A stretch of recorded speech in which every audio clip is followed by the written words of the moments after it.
Now to a novel approach to telling the story of the first ANZACs. A journalist and his composer friend have created Gallipoli the musical, and they hope their efforts will inspire future generations. Tracy Bowden reports.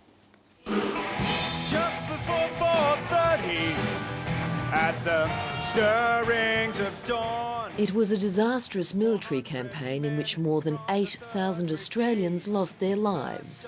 Now Gallipoli is the subject of a new musical. It's Australia's musical. That's the way I like to think of it. It's taking what is arguably the most iconic Australian story and it's retelling it for a modern audience.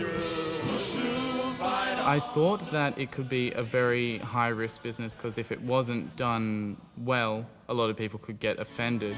That's right, man. Fix bayonets. 3 Weeks in Spring tells the story of Gallipoli through two key characters, a war correspondent and a rebellious British private.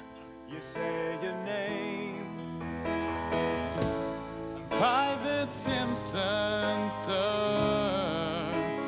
I play Charles Edwin Dane, who is the first correspondent ever to be sent to the front line for Australia and to report back on the happenings of the troops. I play Private John Simpson. I've wound up here without a chance. How much did you know about Gallipoli and Simpson before this? To be honest, I knew the basics of what it was, but this musical has opened my eyes to so many different aspects to it, and it's just really confronting.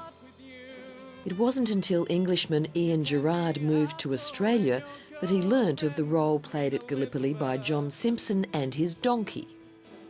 I just loved that story and I loved how he kind of epitomised the ANZAC spirit, so I wanted to build a show around him, but I also wanted to explore other elements of the ANZAC legend, and that's why I chose Charles Bean to act as the narrator. I was a little sceptical at first. I'm used to musicals being very happy and very, over the top, and this one takes, this one's quite serious, and has a lot of, a lot of facts in it.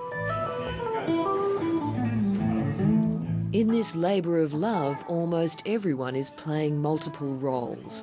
Creator Ian Gerard is in the band. Start digging in. And composer Russell Tredinnick plays Colonel John Monash. It's trench warfare now, lads. I love musical theatre. I'll sit and watch anything, but this thing's got teeth. It's something that you can listen to, you can hum a few bars, you can tap your feet to, but it's also something that makes you think. I really love the bits where all the guys are singing together as a group of mates, and that they're, despite all the adversities and despite all the horror that they're seeing, they're pulling together as one. The musical follows the journey of the soldiers on the front line and their families waiting at home. When's my daddy coming home? I learnt that it was a struggle, really, not only for them, but for their families who were left behind at home. You should remember it, because lots of soldiers lost their lives. I want kids to be able to see the show. I hope they'll have been entertained, but I hope they'll have been moved by what they've seen.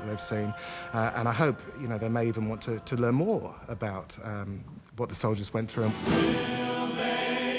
Those who created 3 Weeks in Spring hope that this first outing is just the beginning. I think, particularly with the 100th anniversary coming up of ANZAC, I think, the time is right, and I really want this story to be heard by, people of all generations.